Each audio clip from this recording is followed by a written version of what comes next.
मैं डॉक्टर श्वेतलता, सहायक प्राध्यापिका, हिंदी विभाग, मॉडर्न महिला कॉलेज खरसावां। आज मैं स्नातक हिंदी प्रतिष्ठा सेमेस्टर 2 कोर 3 में हिंदी साहित्य का इतिहास, आधुनिक काल में हिंदी गद्य का विकास को लेकर उपस्थित हुई हूँ। आधुनिक गद्य साहित्य की विभिन्न विधाओं में विकसित हुआ है। हिंदी गद्य की आधुनिक साहित्य विधाएं निम्न प्रकार से देखी जा सकती हैं। कहानी, उपन्यास, नाटक, जीवन चरित्र, रिपोर्टाज, रेखाचित्र, समालोचना इत्यादि रूपों में हम आधुनिक गद्य का विकास देख सकते हैं। कहानी के अंतर्गत हम देखते हैं कि आधुनिक हिंदी कहानी प्राचीन कहानी तथा शैली से नितांत भिन्न है। आज की कहानी का उद्देश्य केवल मनोरंजन न होकर जीवन से संबंधित किसी मार्मिक घटना को उद्घाटन करना है।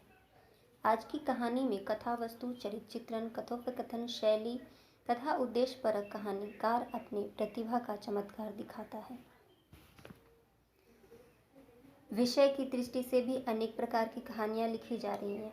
ऐतिहासिक, सामाजिक एवं मनोवैज्ञानिक आदि अनेक प्रकार की कहानियाँ हिंदी साहित्य को समृद्ध कर रही हैं। हिंदी कहानियों में विदेशी कहानी का भी प्रभाव देखा जाता है। प्रेमचंद कहानी को एक घटना मात्र मानकर जीवन के किसी एक पक्ष को उद्घाटित करते हैं। अज्ञेय के अनुसार कहानी जीवन की प्रतिछाया है और जीवन स्वयं एक अधूरी कहानी है। आज की हिंदी कहानी अधिक विकसित हो चुकी है। आधुनिक युग में प्रमुख कहानीकारों में प्रेमचंद, जयशंकर प्रसाद, भगवती चरण वर्मा, कुमार जैनेन्द्र, अज्ञेय एवं नलिन विलोचन शर्मा इत्यादि सम्मिलित हैं। उपन्यास के अंतर्गत भारतेंदु युग में इसका विकास देखा गया है। प्रारंभिक हिंदी उपन्यासों में तिलस्मी उपन्यास अधिक मनोरंजक रहा है। द्वितीय युग में प्रेमचंद के साथ ही हिंदी उपन्यास के उद्देश्य में परिवर्तन देखने को मिलता है। प्रेमचंद ने अपने उपन्यासों में यथार्थ और आदर्श का सुंदर चित्रण किया है। उन्होंने मानव जीवन की सुंदर व्याख्या की है। सामाजिक, राजनीतिक और नैतिक समस्याओं पर प्रकाश डाला है। प्रेमचंद के बाद उपन्यासों में उपन्यास कला के प्रस्तुतिकरण कौशल का अद्भुत विकास देखने को मिलता है। शेखर एक जीवनी उपन्यास मात्र टेक्निक की दृष्टि से एक सफल प्रयोग अवश्य रहा, किंतु उद्देश्य की दृष्टि से उपन्यास प्रेमचंद के उपन्यासों से आगे नहीं बढ़ सका। मनोरंजकता की दृष्टि से यदि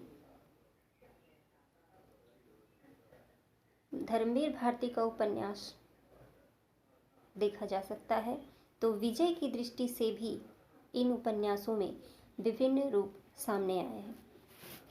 ऐतिहासिक उपन्यास, जासूसी उपन्यास, तिलस्मी उपन्यास, सामाजिक उपन्यास, प्रेम प्रधान उपन्यास एवं हास्य प्रधान उपन्यास हिंदी उपन्यासों में विभिन्न विचार, विभिन्न समस्याएं, जीवन के आंतरिक और बाह्य रूपों का अत्यंत सफल चित्रण देखने को मिलता है।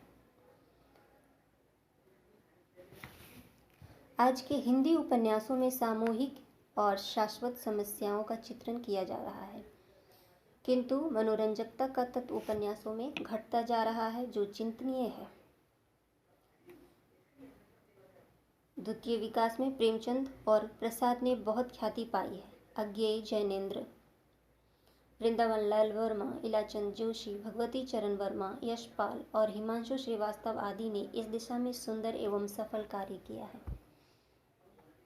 इसके बाद हम नाटक के विकास को देखते हैं, जहाँ इसका विकास भारतेंदु युग में विकसित होकर प्रसाद युग में पूर्ण साहित्यिकता से गौरवान्वित हुआ। अतएव हिंदी साहित्य में भारतीय प्राचीन तत्व विदेशी नवीनता का सुंदर समन्वय दिखाई देता है। एकांकी को भी नाट्य साहित्य का अंग माना जाता है। समय के अभाव की आवश्यकता समझकर एकांकी नाटकों को अधिक प्रोत्साहित किया गया है। एकांकी नाटककारों में प्रसाद, रामकुमार वर्मा, अश्क उग्र एवं विष्णु प्रभाकर और उदय शंकर सिंह आदि के नाम उल्लेखनीय रूप से सामने आए हैं। निबंध के अंतर्गत हम देखते हैं कि हिंदी निबंध आधुनिक काल में शब्द की सार्थकता को सिद्ध करने में असफल रहा है। इसके बावजूद गुलाब राय के अनुसार निबंध उस रचना को कहते हैं जिसमें एक सीमित आकार के भीतर किसी विषय का वर्णन या प्रतिपादन एक विशेष निजीपन, स्वच्छता, सौष्ठव, सजीवता तथा आवश्यक संगीत को संबद्धता के साथ किया गया हो। आचार्य शुक्ल भी निबंध को गद्य की कसौटी में स्वीकार करते हैं।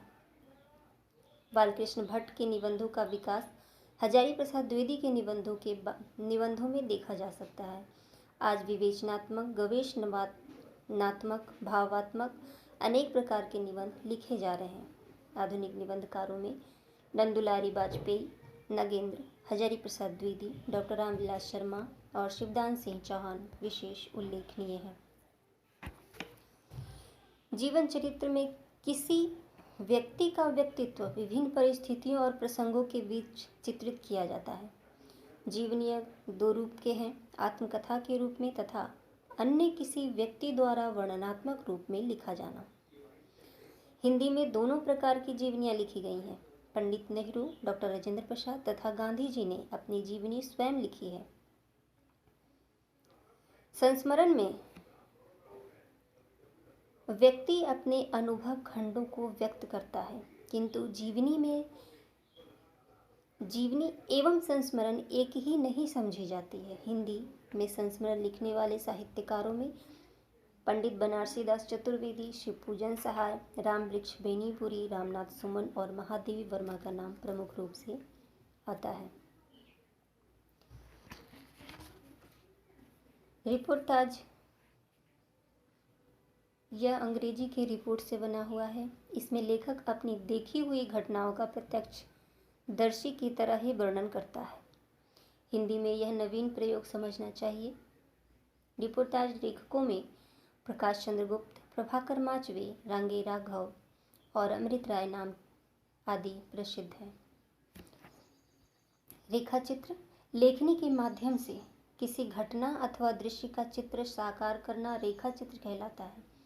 रेखाचित्र निबंध तथा कहानी का मिलाजुला रूप है। हिंदी में महादेवी वर्मा, निराला और बनारसी दास चतुर्वेदी आदि ने सुंदर रेखाचित्र लिखे हैं।